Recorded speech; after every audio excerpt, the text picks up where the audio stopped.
just love to hang out at the house, wearing this robe, having leisure, having my coffee, and more of it. Yeah, and more coffee, and more coffee. I gotta have more coffee. Wait a minute. I need to shop. I don't think I have enough shoes. I don't have enough shoes for my closet. Those are old shoes. I need new shoes. It's not going to be right if I don't have enough shoes. Wait a minute. No, need more shoes. For the wife, for me, for my kid. Oh, yeah, this is old. I got to go get the sales. What am I doing in my bathrobe? I got to go. I've got to shop. I need more stuff. I need more water. Oh, water. Oh, it's just amazing. It's life-giving. And God says, water's life-giving. I need 10 cases of it. Let's see, what else do I need here? Oh, yeah. Yep. Gotta have the best.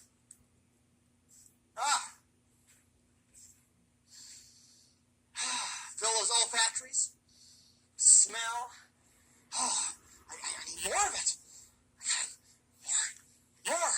Oh, there's the coffee. Yep. Instant. I'm going to need some more beans. Grind those suckers up. Woo! Yeah. More shoes. What's happening? What's really going on? You're thinking, wow, this guy is out of his mind. He's insane. He needs more stuff or to drink more coffee because of the caffeine buzz. And what most people don't know is you can also get high in water. Needing the best of the best. Mugs, shoes, shopping. Gotta have it. I need more. Or maybe something else I can ingest and get rid of all my issues.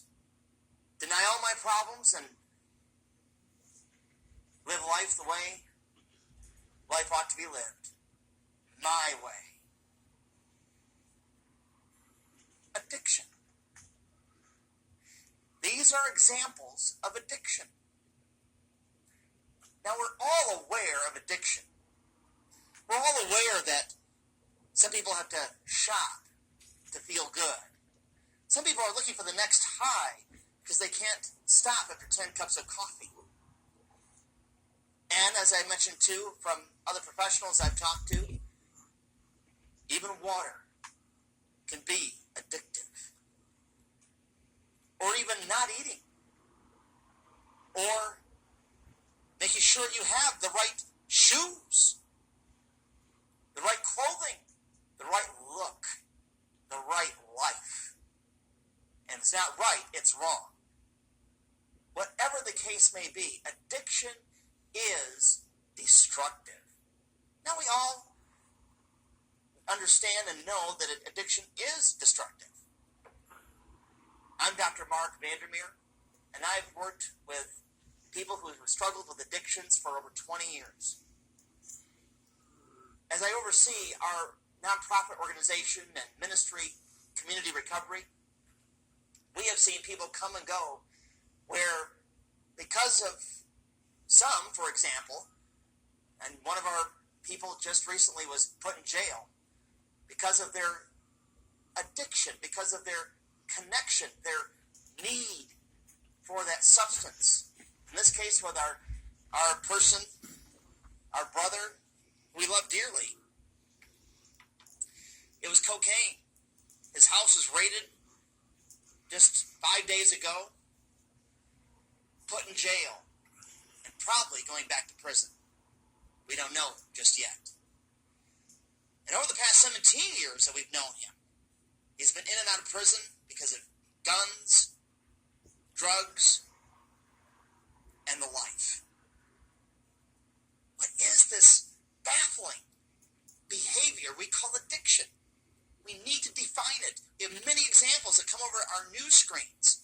We see it on Google when it comes up when we put the letter A and the D and another D and we have add. Maybe addiction comes up in one of the options. Or maybe you know somebody personally, and most of us do, who have a problem with alcohol or a problem with shopping or a problem with, well, people, places, and things. Addiction is insanity. In fact, often what we call addiction is trying to hit the insanity button again and again and again, trying to get a different result. I mean, that trying to do something, that is the definition of insanity. Addiction is the embodiment of what insanity is. We're trying to get the same result doing the same thing, and, well, nothing really happens that is profitable. Nothing really happens that gives life. And addiction begins to control our lives. So the title of this course is Breaking the Cycle of Addiction. As I mentioned a minute ago, we need to first understand the definition of addiction so that we can then address it. We can then understand it. We can then see the cues, know the signs, and move forward in helping others, journeying with others. Quite often we think we can fix people with addictions. Truth is, we can't. Only God can. So in this video, we're going to look at the definition of addiction and what it's all about. And the next video is we'll look at the theology of addiction. And then addiction models. And beyond that, look at the addiction cycle in more depth, as well as how addiction affects the family, the economy, society, community, and also the church.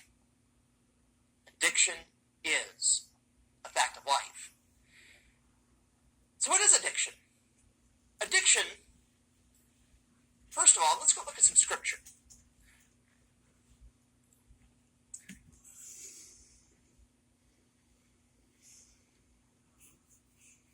We first want to look at Romans chapter 7. In Romans 7, Paul looks at addiction in terms of sin, and shall I sin more so that grace may increase? By no means, he says. So, as we look at this, what should we say then? Is the law sinful? Certainly not. Nevertheless, I would not have known what sin was had it not been for the law. I want to look more into this as we get into the next video about the theology of addiction. But I would not have known what coveting really was, for example, if the law had not said, you shall not covet. But sin, seizing the opportunity afforded by the commandment, produced in me every kind of coveting. For apart from the law, sin was dead. Once I was alive,